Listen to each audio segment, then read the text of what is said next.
Recently, I've been thinking a lot about the type of content that I want to make. The shorts are fun, but they don't seem good for long term growth. And I've been thinking about what the Yu Gi Oh! YouTube space is missing. And one of the things that MBT keeps bringing up is primers. He mentions that primers are a difficult thing to do in Yu Gi Oh! Because of how quickly the metagame shifts.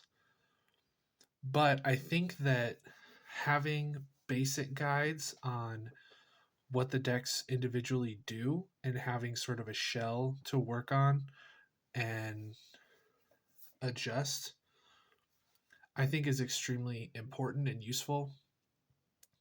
A deck profile is great, but the problem is that a deck profile can change over time, whether it be due to cards being banned, the metagame shifting, new products coming out. As new things come out for a deck, it makes more sense to completely redo everything and start from the ground up. But in pretty much every instance, there's always a basic starting point that you can start from, a basic shell of the engine that you can use, and then if you want to use generic cards to kind of fill it out, mix it with another archetype, another engine, another deck core, that's fine. And I thought, what better place to start than with Eldlich? Eldlich is a stun slash control deck that aims to use powerful trap cards to disrupt the opponent. Eldlich's game plan can be broken down into two very important parts. The first part being the fact that all of its in archetype disruption is in the form of trap cards whose interrupting effect all activate and resolve as a trap effect. Meaning cards like Skill Drain, Amano Iwado, and Inspector Border have no effect on Eldlich's main game plan. The second component is the recurability. All of the mainline Eldlich cards, the Golden Lands and the Eldlichers, all banish themselves to set the opposite card to the field. So the Eldlichers banish to set Golden Lands, and the Golden Lands banish to set Eldlichers, with a few key exceptions. That being said, Eldlich has three basic types of cards: the Golden Lands and the Eldlichers, like I said, and then that third type is Eldlich himself. There are some key cards that don't fit that mold, specifically the card at the bottom right on the screen. But for the most part, that is how the archetype is broken up. Let's go ahead and get started talking about the individual cards. I'm going to ignore a few cards in particular. I will highlight them right now. These two cards are two of them. I don't own the third one. It's the fusion spell for this guy. None of these cards are really played.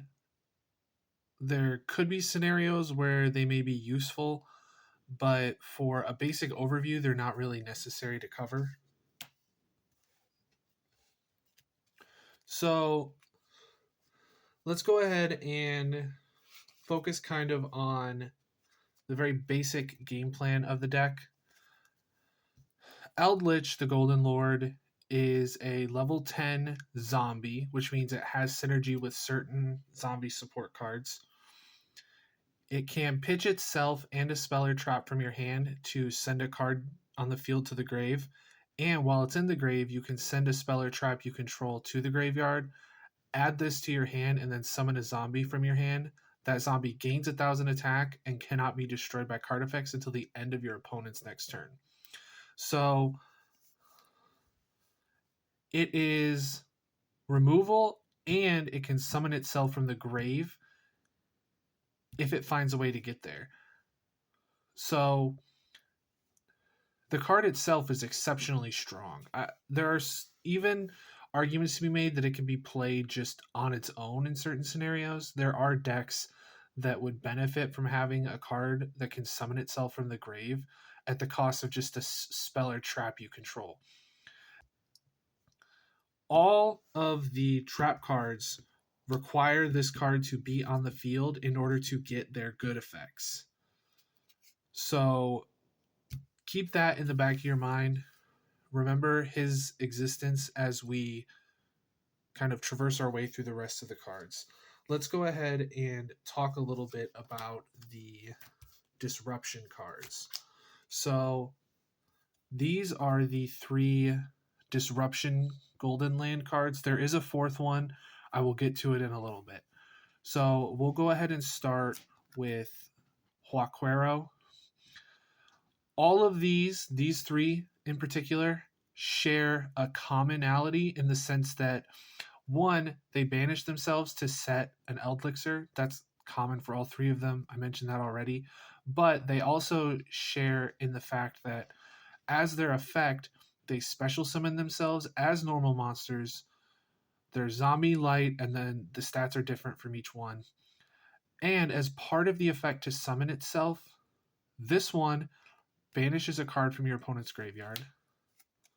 This one destroys a card your opponent controls. And this one sets a monster's attack to 0. This one is by far the worst. This one is only played in scenarios where you want to either play the deck pure and you need more Golden Land names, or in scenarios where the fact that it summons itself as a level 5 is important. For the purposes of this primer, I am going to completely ignore this card moving forward, because although it is technically playable, you're never going to be in a scenario where you need this. And if you do need it, understanding how the rest of the cards work is pretty all right in terms of understanding how that card works. Now, Conquistador is arguably the better of the 2 more playable Golden Land cards, because it having the ability to destroy a card as part of a trap effect is extremely powerful. And as mentioned before, they all summon themselves as level 5s.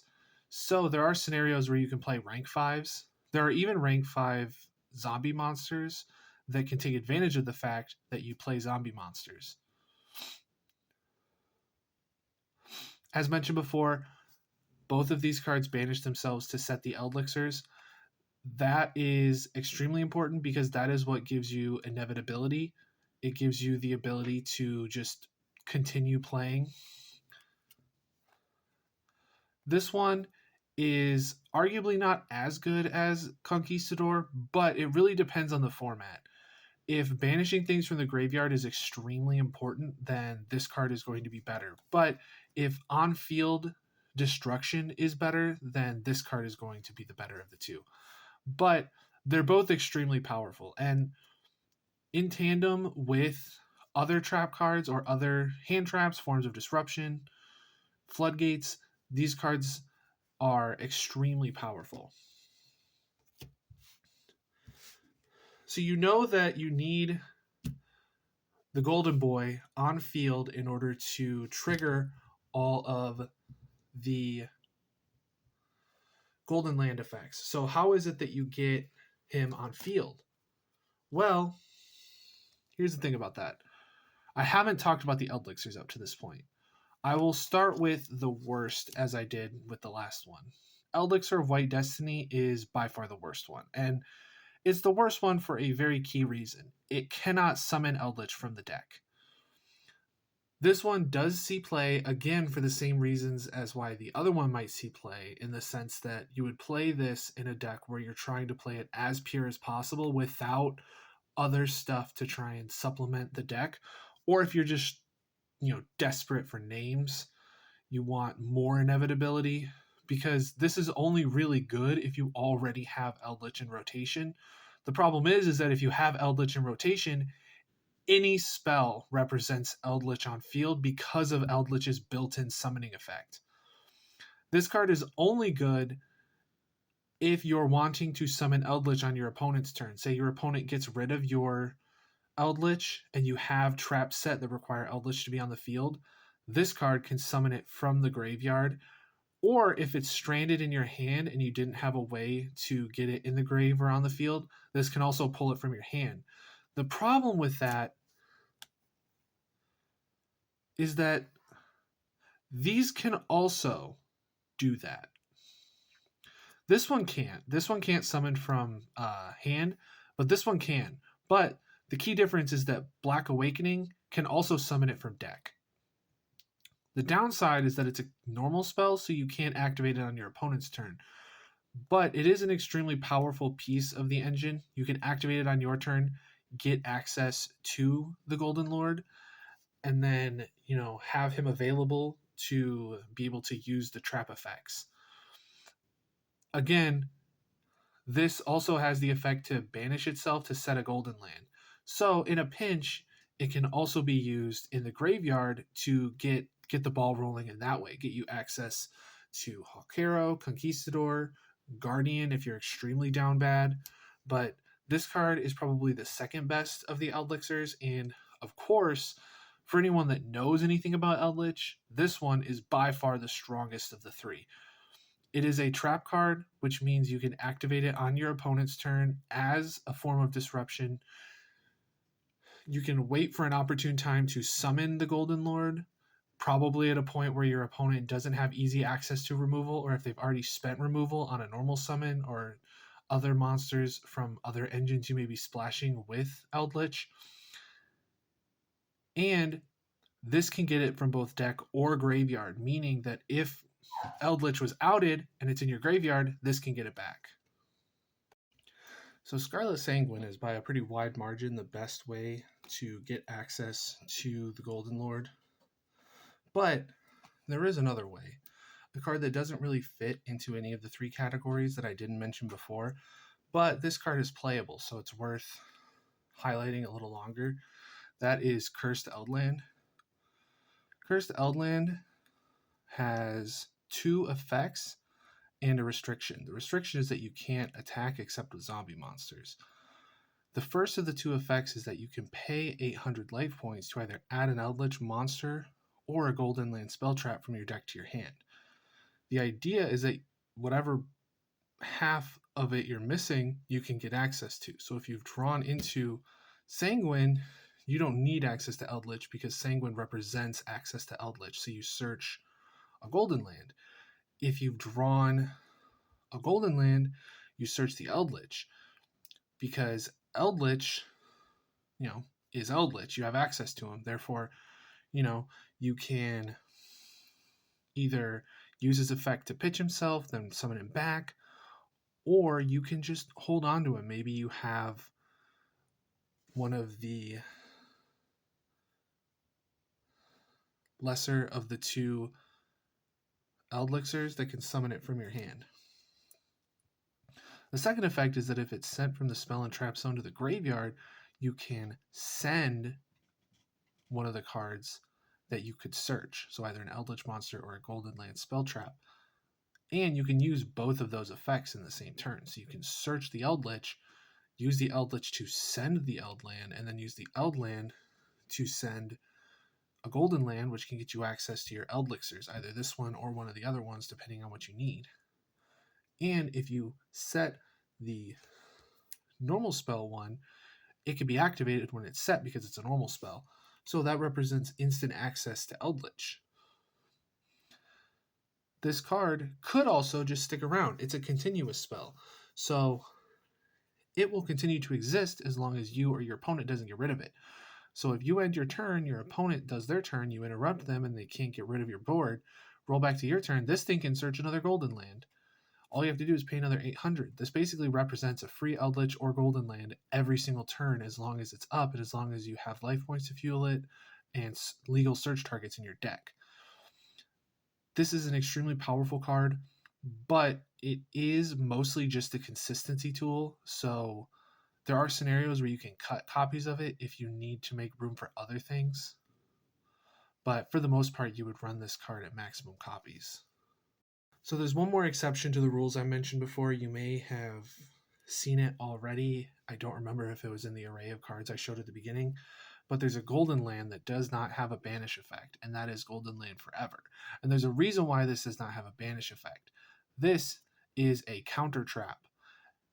It basically says that if a spell trap or monster effect is activated while you control Eldlich, you can tribute a zombie monster, negate it, and destroy that card.